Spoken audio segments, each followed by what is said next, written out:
Bike नहीं चल रही है? चल रही है।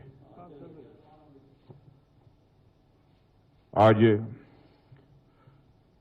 राज्यसभा में जब कृषि से संबंधित 2 विधेयकों पर चर्चा चल रही थी, उस समय राज्यसभा के अंदर जो कुछ भी हुआ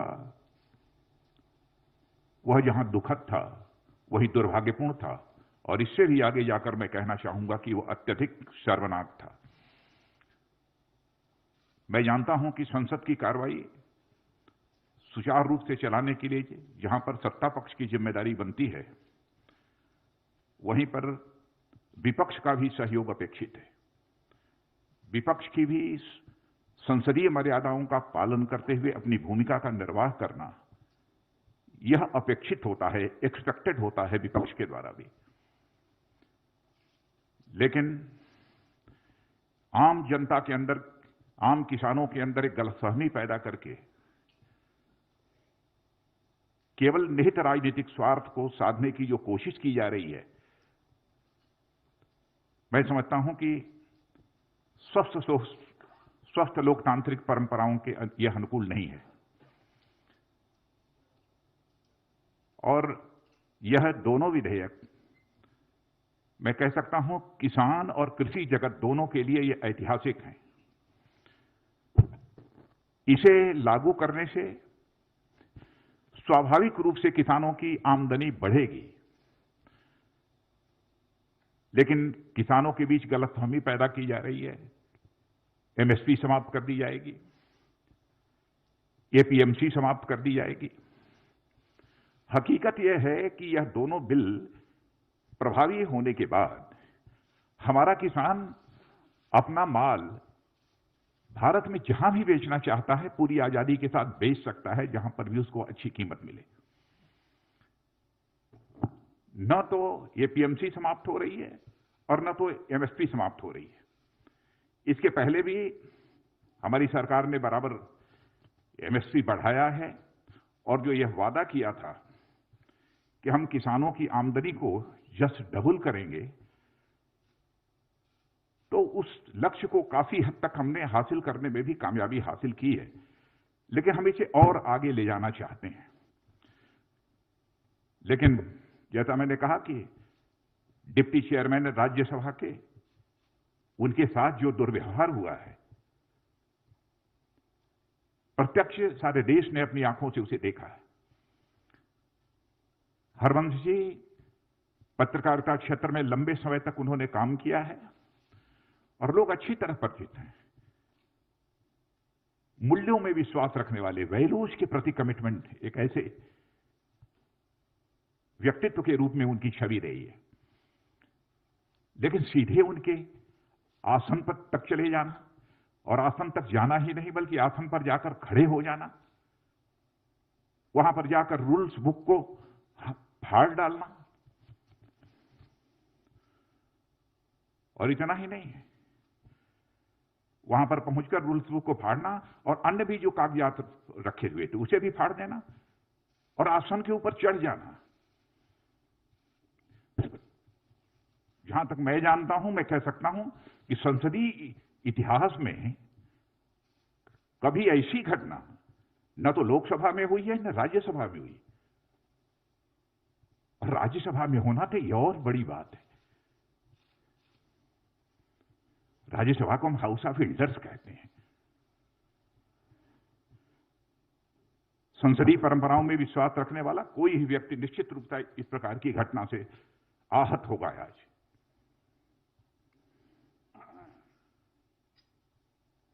केवल भ्रामक तथ्यों के आधार पर हमारे देश के किसानों को गुमराह करने की कोशिश की जा रही है। मित्रों, मैं भी किसान हूं, मैं भी कृषि मंत्री हूं। मैं तो अपने जीवन में, राजनीतिक जीवन में कभी यह सोच नहीं सकता कि हम जिस सरकार में हुआ सरकार कुछ ऐसा कदम उठाएगी जो किसानों के हितों पर चोट पहुंचाने वाला होगा।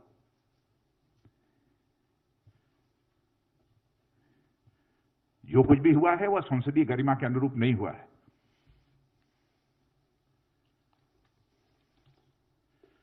और संसदीय लोकतंत्र में मर्यादाओं का बहुत बड़ा स्थान होता है।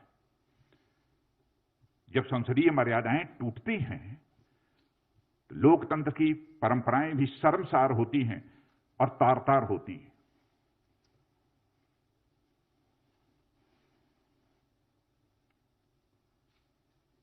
और कुछ सांसदों के द्वारा उपसभापति जी के साथ जैसा आचरण किया गया है, उसकी जितनी भी भर्त्सना की जाए वह कम है। और इस प्रकार की जो भी कार्रवाई की गई है उसको मैं कंडेम करता हूं। और मैं यह स्पष्ट करना चाहता हूं, इस प्रकार की कार्रवाई से उनके छवि पर तो आंच आई ही है, संसदीय गरिमा को भी गहरी चोट पहुंची है।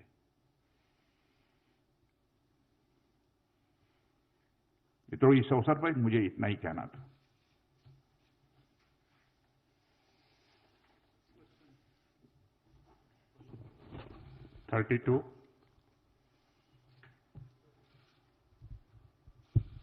सर, मैं प्रशांत हूँ एबीपी न्यूज से। विपक्षी पार्टियों ने उपसभापति के खिलाफ एक नो कॉन्फिडेंस का नोटिस दिया है सर, उस पर क्या कहेंगे आप? और उसका प्रोसीजर क्या है सर? प्रहलाद जोशी सर हैं यहाँ पर, उसका प्रोसीजर क्या होगा सर? नोटिस दिया है, उसके बाद कैसे टेकअप होगा ये? अभी सर अब चेयरमैन देखेंगे। नोटिस गई है, चेयरमैन को जो इस संबंध में फैसला करना होगा करेंगे। हम राजनीतिक स्तर पर उस संबंध में कुछ नहीं कहना चाहेंगे। यह प्रेरोगेटिव पूरी तरह से चेयरमैन का है। 50 सर, आनंद हूँ इंडिया टीवी से। विपक्ष बार बार ये कह रहा है कि वो उनकी आवाज को राज्यसभा में दबाया गया है। बार बार वो मत विभाजन मांग रहे थे, लेकिन जो चेयर पे बैठे थे उपसभापति, उन्होंने मत विभाजन नहीं किया। और साथ ही साथ विपक्ष बार बार एक तर्क ये दे रहा है कि जो सरकार अपनी कैबिनेट मंत्री हरसिमरत कौर को नहीं समझा पाई इस बिल के फायदे को, वो किसानों को और बाकी देश को क्या समझाएगी? समझाने का जहां तक सवाल है, समझाने की कोशिश तो सबको हो रही है। और ऐसे लोग जिनके हर व्यक्ति के फैसले लेने के पीछे कुछ राजनीतिक कारण होते हैं। कैसे उन्होंने यह फैसला किया उस संबंध में मैं कोई टिप्पणी नहीं करना चाहता हूं। लेकिन इस प्रकार का आचरण हेल्दी डेमोक्रेसी में यह तो सभी स्वीकार करेंगे ना कि अपेक्षित नहीं है। 60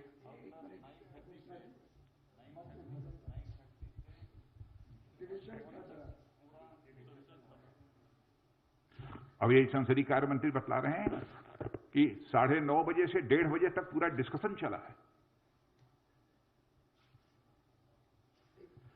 अच्छा, दूसरी चीज, मान लिया उन्हें महसूस हुआ कि उनको इग्नोर किया गया, उनकी बात नहीं सुनी किसी, मान लिया। लेकिन मैं ऐसा मानता नहीं, लेकिन उनके हिसाब से भी हम माने। तो क्या इस हेल्दी पार्लियामेंट्री डेमोक्रेसी में उस व्यक्ति को वायलेंट होना चाहिए, चेयर पर अटैक करना चाहिए,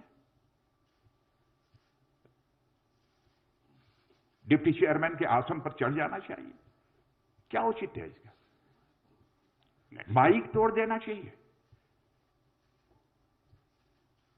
मित्रों, सचमुच मैं इससे आहत हुआ हूं। नेक्स्ट क्वेश्चन है सर, जो आपने प्रश्न किया डिवीजन का, जिस समय वाइस चेयरमैन साहब जो उनकी अलग अलग अमेंडमेंट्स थे उस पर वो डिवीजन के लिए उन्होंने कहा, उस समय वो सारे लोग जो है वो बेल में थे और वहां हंगामा ही नहीं कर रहे थे, सारे माइक्स तोड़ डाले थे और माइक्स तोड़ करके हाथ में लेकर के, और एक तरह से वायलेंट अप्रोच था उनका। उस समय अगर वो वायलेंट थे तो उसमें अगर वो किसी भी तरह के पार्लियामेंट्री डेकोरम की बात कर रहे हैं तो निश्चित तौर से बिल्कुल गलत है।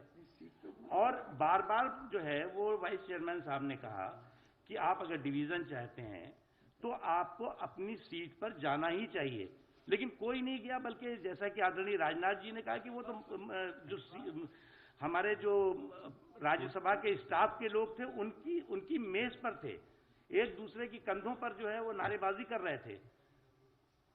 Second last question 60। Rajnath ji, मेरा सवाल, मैं मनीष कुमार हूँ, न्यूज़ 24 न्यूज़ चैनल से। एमएसपी को लेकर जो लगातार एक बात कही जा रही है कि एमएसपी खत्म हो जाएगा, इस पे आप क्या स्पष्टीकरण देंगे? क्योंकि आज पंजाब से लेकर हरियाणा में कई जगह ट्रैक्टर जलाई गई, किसान जो है वो सड़कों पे उतरे हुए थे, उस दौरान ही ये बिल भी पास हो गया संसद से। मित्रों, मैं दो टूक शब्दों में तहे दिल मैं देश के किसान भाइयों को संदेश देना चाहता हूं, किसी भी सूरत में एमएसपी खत्म नहीं होगी। इतना ही नहीं, एपीएमसी जो है उसकी व्यवस्था भी किसी भी सूरत में खत्म नहीं होगी। यह मैं पूरी तरह से देश के किसानों को आश्वस्त करना चाहता हूं, अपने किसान भाइयों को। मैं भी किसान हूं। Last question, 13. So, Polemy from India Today. My question is about MSP itself. Swadeshi Jagran Manch as well, for instance, has said that why can't you write it into the act itself, guarantee MSP and guarantee that if anyone tries to buy produce at a price lesser than MSP, then it will be deemed illegal.